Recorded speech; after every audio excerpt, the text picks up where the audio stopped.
Bismillahirrahmanirrahim. Assalamualaikum warahmatullahi wabarakatuh. Selamat pagi anak-anak. Alhamdulillah, pada kesempatan yang berbahagia ini Bapak akan menyampaikan mata pelajaran fikih di bab pertama, yaitu Thaharah, dengan topik sucikanlah lahir dan batinmu, gapailah cinta Tuhanmu. Sebelumnya, mari kita berdoa terlebih dahulu. Berdoa di dalam hati masing-masing. Berdoa mulai.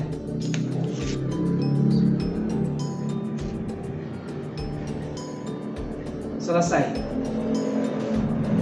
Baiklah anak-anakku sekalian, sebelum ke materi, Bapak akan menyampaikan dulu tentang kompetensi dasar. Di antaranya, yang pertama, meyakini pentingnya bersuci sebagai syarat melaksanakan ibadah. Menghayati nilai-nilai bersuci, membiasakan bersuci sebelum melaksanakan ibadah, mengidentifikasi macam-macam najis dan tata cara bersucinya. Kemudian indikator pencapaian kompetensinya, yang pertama, menyebutkan pengertian najis, menunjukkan dalil tentang najis, menjelaskan macam-macam najis, membedakan macam-macam najis, menerapkan tata cara bersuci dari najis.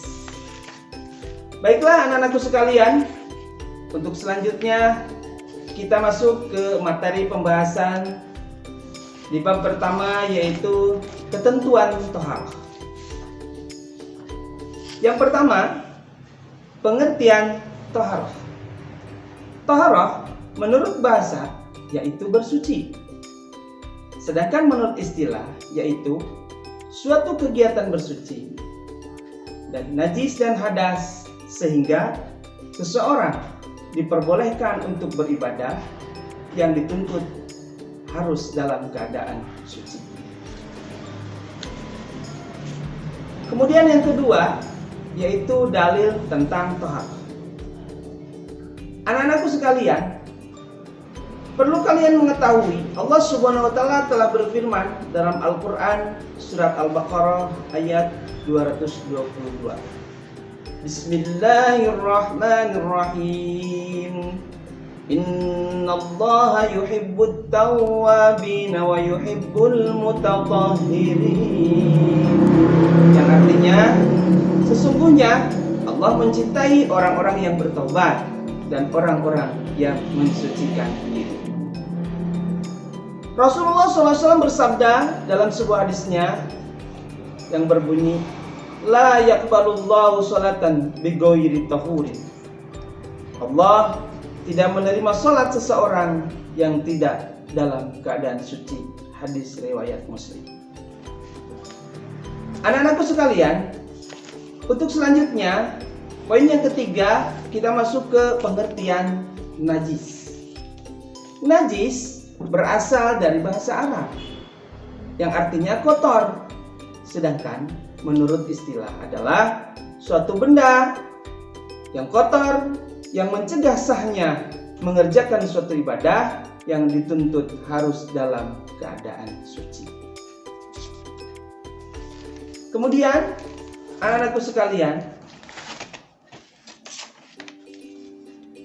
kita akan membahas bagian keempat tentang macam-macam najis dan tata cara Thaharahnya. Kalian perlu mengetahui macam-macam najis.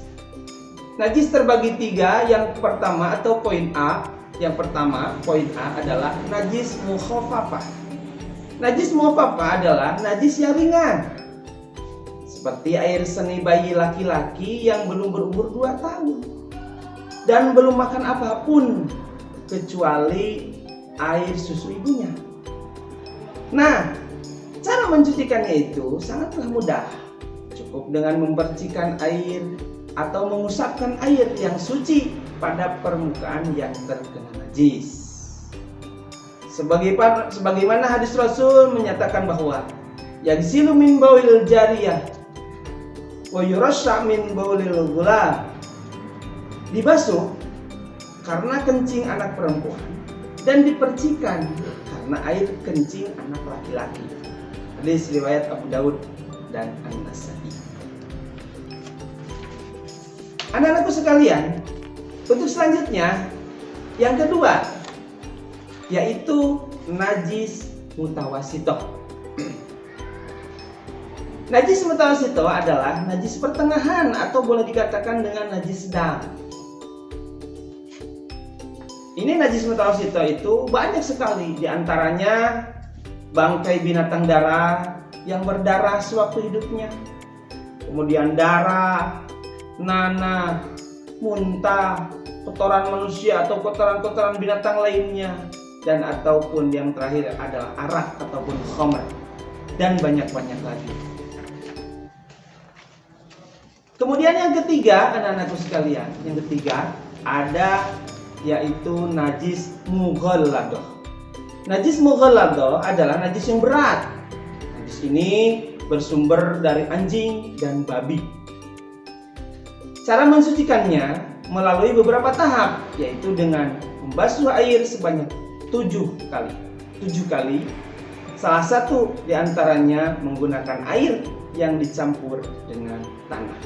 Nabi Muhammad SAW bersabda, "Tahuru ina'i ahadikum idza walagha fihil kalbu ayyaghsilahu sab'a marratin." Artinya, sucinya tempat atau peralatan salah seorang kamu apabila dijilat anjing, hendaklah dicuci 7 kali. Permulaannya dari 7 kali itu haruslah dengan tanah atau dicampur dengan debu. Hadis riwayat Muslim dari Abu Hurairah. Itulah anak-anakku sekalian pemaparan tentang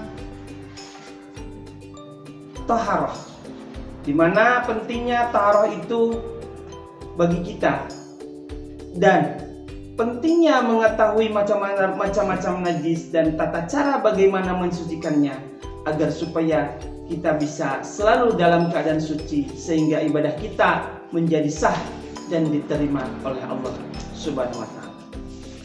Sekian dan terima kasih, mudah-mudahan banyak manfaatnya. Wassalamualaikum warahmatullahi wabarakatuh.